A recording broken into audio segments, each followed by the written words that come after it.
கோலாலம்பூரின் மைய பகுதியில் இருக்கும் பிரிக்ஃபீல்டில் அமைந்துள்ள விவேகானந்தா ஆசிரமம் வீற்றிருக்கும் நிலம் 2040 கோலாலம்பூர் உள்ளூர் திட்டத்தின் கீழ் பிரதான வர்த்தக பகுதியாக அறிவிக்கப்பட்டிருப்பது அதிர்ச்சி தருவதாக உள்ளது. விவேகானந்தா ஆசிரமத்தை காப்போம் என்ற பணிக்குழு அரசாங்கத்தின் இந்த முடிவு மிகுந்த ஏமாற்றம் அளிக்கிறது என்று தெரிவித்திருக்கிறது.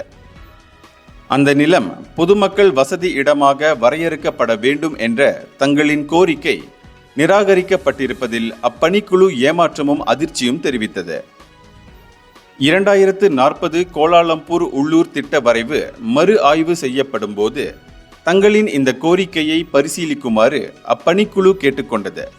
விவேகானந்தா ஆசிரமம் அப்பகுதியின் நினைவு சின்னமாக நிலைநிறுத்தப்பட வேண்டும் என்று பிரிக்ஃபீல்ட்ஸ் விவேகானந்தா ஆசிரமத்தை காப்போம் நடவடிக்கையில் தீவிரமாக ஈடுபட்டிருக்கும் வழக்கறிஞர் தேவகுஞ்சரி சம்பந்தன் வலியுறுத்தியிருந்தார். பிரதான வர்த்தக பகுதியாக இந்த இடம் வரையறுக்கப்பட்டால் எதிர்காலத்தில் மேம்பாட்டு பணிகளுக்கு அந்த இடம் எடுத்துக்கொள்ளப்படும். இந்த புராதான சின்னமும் காணாமல் போய்விடும் என்று அவர் அச்சம் தெரிவித்தார். விவேகானந்தா ஆசிரமம் தேசிய புராதான சட்டத்தின் கீழ் புராதான கட்டடம் பிரிவு 1 என்று பாதுகாக்கப்படுமா என்ற எங்களுடைய கேள்விகளுக்கு கோலாலம்பூர் மாநகர் மன்ற அதிகாரிகள் பதிலளித்திருக்கின்றனர்.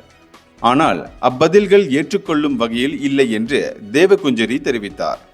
இந்த பகுதியில் மேம்பாட்டு திட்டங்கள் மேற்கொள்ளப்படக்கூடாது. பொதுமக்கள் வசதி மண்டலமாக அது தொடர்ந்து நிலைநிறுத்தப்பட வேண்டும் என்று அவர் கேட்டுக்கொண்டார். இந்தியர்களின் இதய குரல் மக்களோசை.